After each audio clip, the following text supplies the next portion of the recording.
হঠাৎ করেই সেনাপ্রধানের কিছু নতুন কার্যক্রম জনমনে সন্দেহ সৃষ্টি করেছে এবং এগুলোর ব্যাখ্যা দাবি করা হচ্ছে যে কি ঘটছে, তিনি এগুলো কাজ, এইসব নজিরবিহীন কাজ তিনি কেন করছেন, অতীতে তো এটা করেনি, হঠাৎ করেই কেন নড়ে চড়ে বসেছেন।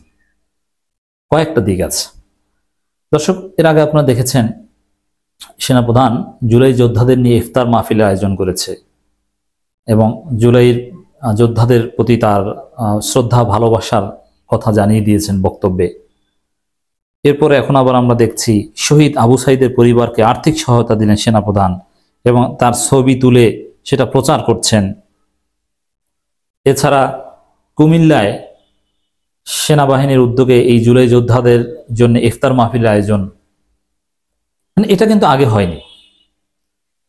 এবং বিশিষ্ট জনদেরকে ডেকে সেনাপ্রধান ইফতার করান, মানে এই জিনিসটার একটা ভালো দিকও আছে, একটা দিক কিন্তু অলরেডি বিশ্লেষণ করেছি যে না, তীব্র সমালোচনার মুখে পড়ে তিনি এখন জুলাইয়ের প্রতি তার কমিটমেন্ট দেখানোর চেষ্টা করছেন। এটা ভালো, এরকম হলে ভালো। কিন্তু এর আর একটা দিক আছে, সেটা হচ্ছে পৃথিবীর বিভিন্ন স্বৈরশাসক, মিলিটারি স্বৈরশাসক, তিনি ক্ষমতা নেওয়ার আগে বা ক্ষমতা নেওয়ার ইমিডিয়েট পর ইমেজ বিল্ডিং করতেন। পৃথিবীর সব স্বৈরশাসক কিন্তু ইমেজ বিল্ডিং করার চেষ্টা করেন, ইমেজ বিল্ডিং করেই তিনি টিকে থাকতে চান যে না, এই যে দেখো এই লোকটা কত মহান, এই যে মানুষের পক্ষে দাঁড়ায়, জুলাই যোদ্ধাদের এভাবে মূল্যায়ন করে, সেই আইকনিক ফিগার আবু সাইদের পরিবারকে টাকা দেয়, তাদের কাছে যায়, জড়িয়ে ধরে, মানুষের সাথে মেশে। আগের সেনাপ্রধানরা তো এরকম করতো না, ক্যান্টনমেন্টে তো কেউ যেতেই পারতো না। কিন্তু না, এখন তিনি ফেসবুক পোস্ট দেন এবং বিশিষ্টজনদেরকে ডাকেন। সেই বিশিষ্টজন কারা, তার ছবি আবার আমরা দেখি না। মানে এটা কিন্তু একজন ইমেজ বিল্ডিং। এই ইমেজ বিল্ডিং, এটার একটা দিক হচ্ছে যে সম্ভাব্য স্বৈরশাসক হয়ে ওঠার একটা চিন্তা, এটা আমরা বিশ্লেষণ করছি। আমরা এখনো পজিটিভ চিন্তা করি যে না, সেনাপ্রধান সঠিক লাইনে আছেন, তিনি দেশের স্বাধীনতা সার্বভৌমত্ব রক্ষা করবেন, রাজনৈতিক কোনো উচ্চাকাঙ্ক্ষা তার নেই কিংবা থাকবে না। কিন্তু এই ধরনের ঘটনা কিন্তু এইভাবে রিড করতে হবে। তা আমরা এই যে ক্রিটিক্যালি বিষয়গুলো দেখছি, এতেই আশা করি পরিস্থিতি শান্ত থাকবে, কোনো অঘটন ঘটবে না। তো দর্শক, এই কাজগুলো নতুন নতুন যে এই কার্যক্রম, এগুলোর দুইটা ব্যাখ্যা। একটা হচ্ছে যে তিনি ঠিক হয়েছেন, ভালো, কিছুটা সমালোচনার মুখে পজিটিভ ইমেজ দাঁড় করানোর চেষ্টা করছেন। আর একটা হচ্ছে যে এই ইমেজ বিল্ডিং করে সম্ভাব্য স্বৈরশাসক হওয়ার একটা খায়েশ জেগেছে।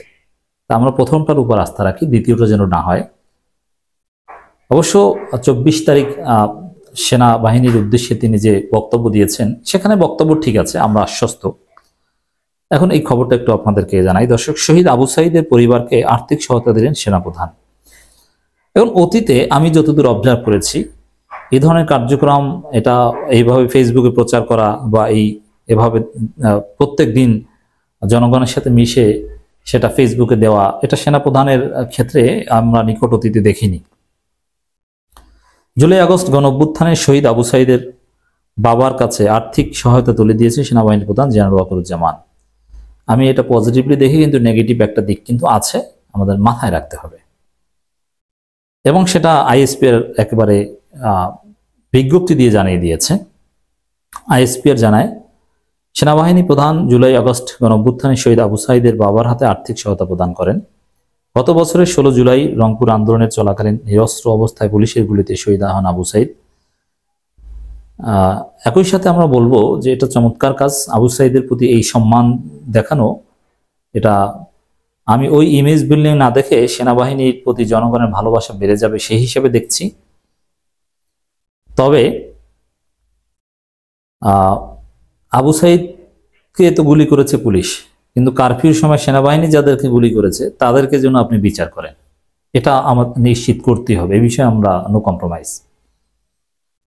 গত 10 ডিসেম্বর শহীদ আবু সাইদের বাবা হঠাৎ হৃদরোগে আক্রান্ত হলে তাকে জরুরি ভিত্তিতে সেনাবাহিনী হেলিকপ্টারের মাধ্যমে রংপুর থেকে সিএমএইচ ঢাকায় আনা হয় এবং উন্নত চিকিৎসার মাধ্যমে তিনি সুস্থ হন, আলহামদুলিল্লাহ।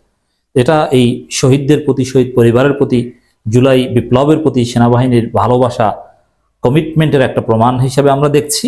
কিন্তু আরেকটা ব্যাখ্যা কিন্তু আছে যে এই যে হেলিকপ্টার বানানো মুক্ত, এটা ইমেজ বিল্ডিং, আর ইমেজ বিল্ডিং করে একটা অসৎ উদ্দেশ্য অনেক ক্ষেত্রে। তবে আমরা সে আস্থা রাখতে চাই না, একটু স্মরণ করিয়ে দিতে চাই জনগণকে যে এরকমও কিন্তু হয়, যদি হয় তাহলে রেডি থাকবে, আর না হলে ওয়াকারুজ্জামান আমাদের মাথার তাজ হয়ে থাকবে। এই কাজগুলোকে আমরা অন্তঃস্থল থেকে অ্যাপ্রিসিয়েট করি। এর আগে গত রোববার ঢাকা সেনানিবাসে সেনামঞ্চে জুলাই আন্দোলনে আহত ব্যক্তিদের সম্মানে আয়োজনে ইফতার মাহফিল সেনাবাহিনী প্রধান আমন্ত্রণ তিনি উপস্থিত ছিলেন। দেখেন এরকম একেবারে একের পর এক ধারাবাহিকভাবে এই কাজ করা, প্রত্যেকদিন ফেসবুক পোস্ট, এটা আমি দেখিনি, একটু অস্বাভাবিক লাগলো বলে আলোচনা করছি। তবে হ্যাঁ, এটা ওই পিনাকি হাসনাত বা কনক সরোয়ারদের সমালোচনার ফলে যদি নিজেকে একটু নতুনভাবে উপস্থাপনের উদ্দেশ্যে হয়, ইটস গুড, কোনো সমস্যা নেই, এটাকে অবশ্যই আমরা ইতিবাচকভাবে দেখব। তবে এর যে অন্য একটা দিক আছে, এটা যেন আমরা ভুলে না যাই। আমাদের করণীয় হচ্ছে জাস্ট এটা একটু মাথায় রাখা। আরেকটা খবর, কুমিল্লা সেনানিবাসে জুলাই গণঅভ্যুত্থানে আহতদের সম্মানে ইফতার, এটা 24 তারিখ করা হয়েছে। বাংলাদেশ সেনাবাহিনীর 33 পদাতিক ডিভিশন ও কুমিল্লা এরিয়ার উদ্যোগে জুলাই গণঅভ্যুত্থানে আহতদের সম্মানে গতকাল 23 মার্চ 2025 বিবৃতিটা 24 মার্চ দিয়েছে। কুমিল্লা সেনানিবাসে ইফতার মাহফিল আয়োজন করা হয়। উক্ত ইফতার মাহফিলে 33 পদাতিক ডিভিশন জেনারেল অফিসার কমান্ডিং ও এরিয়া কমান্ডার কুমিল্লা এরিয়া উপস্থিত ছিলেন। আহতদের সাথে কুশল বিনিময়, বিশেষ দোয়া এবং ইফতার অংশগ্রহণ করেন। মহতী এই অনুষ্ঠানে অন্যদের মধ্যে কুমিল্লা জেলার জেলা প্রশাসক এবং পুলিশ সুপার সহ সেনানিবাসের ঊর্ধ্বতন কর্মকর্তারা উপস্থিত ছিলেন। দেখেন এটা ভালো, এই যে বললাম আবারও, এরকম জেলা প্রশাসক, পুলিশ সুপার, সেনাবাহিনী, জনগণ, এরকম বারবার ইন্টারাকশন, এগুলো কিন্তু ইউনিক। এগুলোর জন্য অসৎ উদ্দেশ্যে না হয়, ভালোর জন্যই যেতে হয়। মহতী অনুষ্ঠান অন্যদের মধ্যে কুমিল্লা জেলার জেলা প্রশাসক ও পুলিশ সুপার সহ অন্যান্য সেনা উপস্থিত ছিলেন। উল্লেখ্য, জুলাই অভ্যুত্থানে বাংলাদেশ গণতান্ত্রিক মুক্তির একটি গৌরবময় অধ্যায়। বাংলাদেশ সেনাবাহিনী জুলাই অভ্যুত্থানে অংশগ্রহণকারী সকল সদস্যদের অবদান শ্রদ্ধাভরে স্বীকার করে জুলাই গণঅভ্যুত্থান পরবর্তী সময়ে সমগ্র বাংলাদেশ সর্বমোট 4215 জন আহত, এবং যাই হোক, এটা তাদের বারবার তাদের যে অবদান সেটা তুলে ধরছেন, বারবার আইএসপি এর বিবৃতিতে সেটা উঠে আসে। যাই হোক দর্শক, সেনাবাহিনী জনগণের ভালোর জন্যই ভালো কিছু করুক, অন্য কোনো উদ্দেশ্যে যেন না হোক, সেই প্রত্যাশায় সেনাবাহিনীর প্রতি সর্বোচ্চ ভালোবাসা, শ্রদ্ধা, আস্থা, ভক্তি। আমাদের এই আলোচনার উদ্দেশ্য বা কেন আলোচনা করছি, জনগণকে একটু সতর্ক করে দেওয়া, সেটা তো বলেছি। এর সাথে আরেকটা দিক আছে। আমরা একসময় আপনারা জানেন যে বিএনপির ভালো কাজ প্রচার করতাম, ছোট্ট বিশ্লেষণ সহ, জাস্ট নিউজের মতো মানুষ শুনতো যে এইটা ঘটেছে, এইটা বলেছে, এটা। তবে প্রচলিত নিউজের চাইতে একটু ভিন্ন ধারায়, যে একটু ব্যাখ্যা বিশ্লেষণ সহ শুনলে বিশেষ করে middle class, lower middle class, marginalised অনেকে স্বাচ্ছন্দ্য বোধ করেন। এজন্য বড় বড় মিডিয়া হাউসের চাইতে আমাদের কাছ থেকে মানুষ বেশি শুনতেন। মানে এটা এক ধরনের প্রচার, সবকিছু আমাদের বিশ্লেষণ নয়, জাস্ট প্রচারও আমাদের একটা উদ্দেশ্য। বিএনপিটা প্রচার করেছি, জামাত শিবিরেরটা প্রচার করেছি, করি এখনো। এখন বিএনপিটা প্রচার করি না, কারণ বিএনপি এখন দেশ বিরোধী রাজনীতি করছে বলে আমরা মনে করি। সেনাবাহিনী ভালো কাজ করছে, তাদেরটা কেন প্রচার করব না? সেনাবাহিনীর যে প্রেস রিলিজ, সেটা তো প্রচার করার জন্যে। অনেকে আমাদেরকে বলেন যে ভাই এই সেনাবাহিনী নিয়ে এত আলোচনা করেন না কেন? ভাই সেনাবাহিনী আইএসপি এর যে বিবৃতি দেয়, সেটা তো গণমাধ্যমে প্রচার করার জন্য। তো আমাদের এই আলোচনার একটা দিক হচ্ছে আইএসপি এর বিবৃতি প্রচার করা, যে তারা শহীদ আবু সাইদের বাবাকে এভাবে আর্থিক সহায়তা দিয়েছে, তারা ইফতার মাহফিল করেছে কুমিল্লায়, ঢাকায়, এই সেই ইত্যাদি ইত্যাদি। আইএসপি এর বিবৃতিটা প্রচার করলাম আমরা। আমাদের প্রচার যাদের প্রচার আমরা করেছি, তাদের মধ্যে সেনাবাহিনী আমাদের নতুন এডিশন।